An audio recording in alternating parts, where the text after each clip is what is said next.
Salam à tous! Si vous cherchez une recette de soupe de semoule traditionnelle, simple et idéale pour les jours froids, vous êtes au bon endroit. Je vous présente aujourd'hui le goût de nos grands-mères oubliées.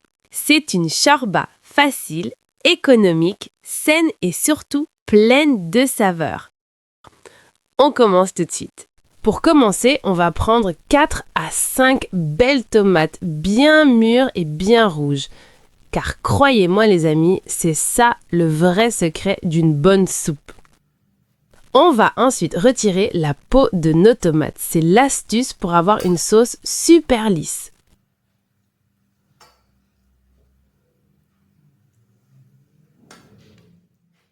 Une fois la peau enlevée, on les coupe en morceaux.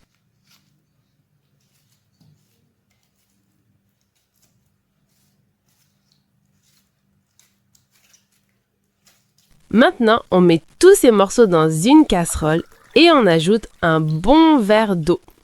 On porte le tout à ébullition à feu moyen et on laisse mijoter environ 15 minutes. On passe à la dersa. Alors, on prend une petite tête d'ail, c'est l'ingrédient indispensable pour un goût bien traditionnel. J'ajoute une petite cuillère à café de karvi, notre fameuse karouia. C'est vraiment l'âme de cette recette algérienne. On met une cuillère à café de sel pour l'instant. On réajustera l'assaisonnement à la fin, bien sûr. Puis une cuillère à café de paprika doux, felfel ahmar. Vous pouvez l'ajouter maintenant ou plus tard, c'est comme vous préférez. Et là, 2 piments rouges séchés, felfel driss. Cette chorba est connue pour être bien épicée. On retire les graines du piment, puis on écrase le tout très bien avec un mortier ou votre mixeur. Maintenant que nos tomates ont bien mijoté et sont devenues fondantes, j'ai sorti mon moulin à légumes Tasman.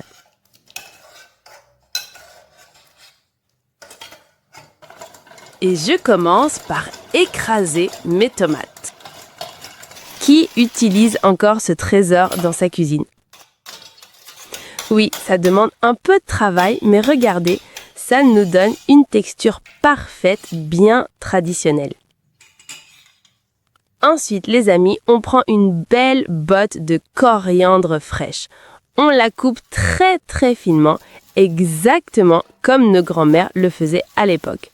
C'est ça, la tradition.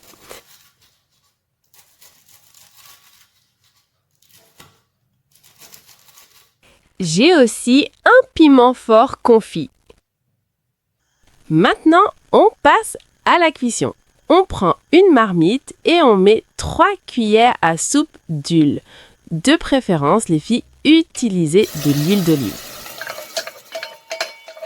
On ajoute notre dersa avec un peu d'eau et on fait bien revenir le tout.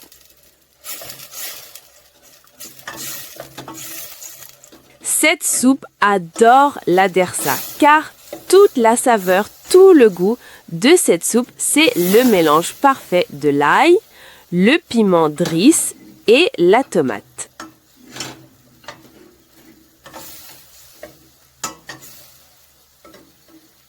Attention les filles, c'est la partie la plus importante. Il faut bien la faire revenir, d'accord ?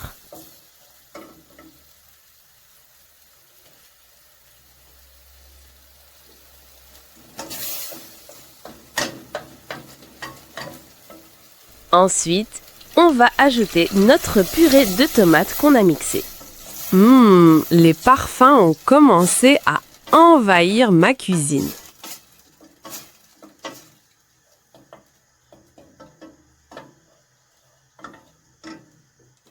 Puis, on coupe le piment confit directement dessus. N'oubliez pas de mettre j'aime et un petit commentaire. Et surtout, partagez cette recette pour qu'on puisse garder nos plats traditionnels en vie. Merci beaucoup. Alors, j'ajoute la moitié de la botte de coriandre.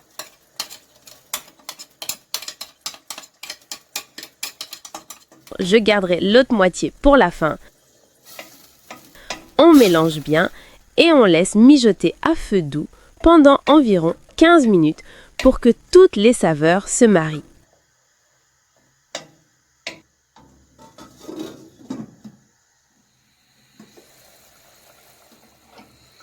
Ensuite, on va ajouter l'eau chaude. On met la quantité appropriée. On mélange bien, puis on laisse le tout atteindre l'ébullition.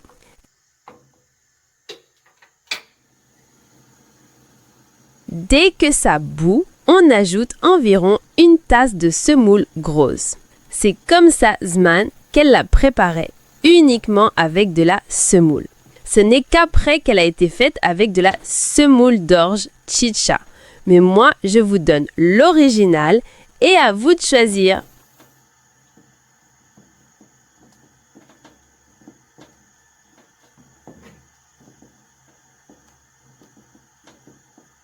Alors, on l'incorpore petit à petit en remuant constamment pour éviter que la semoule ne colle au fond. D'accord les filles? Cette soupe est idéale pour les jours froids. Essayez-la sans hésiter.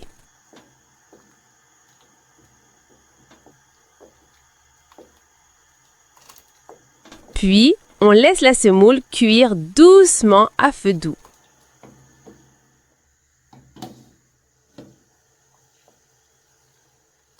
À la fin, j'ajoute le reste de la coriandre.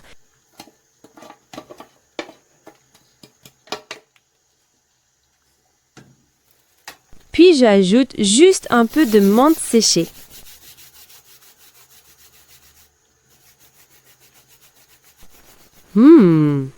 L'odeur, les amis, je ne vous dis pas. Il faut absolument que vous l'essayiez.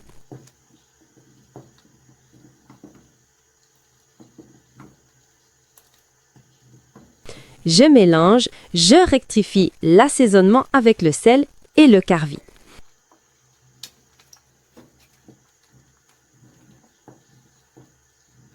Comme vous le voyez, la sauce doit être bien liée et savoureuse.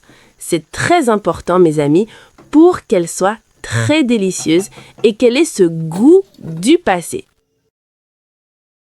Regardez, quel délice! Elle est parfaite, exactement comme on l'aime.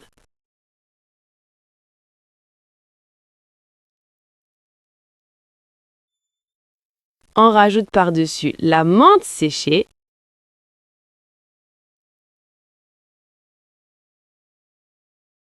Et voilà, notre meilleure soupe de semoule algérienne est prête à être dégustée. J'espère que cette recette traditionnelle vous a plu. À très bientôt, Inch'Allah, pour une nouvelle recette.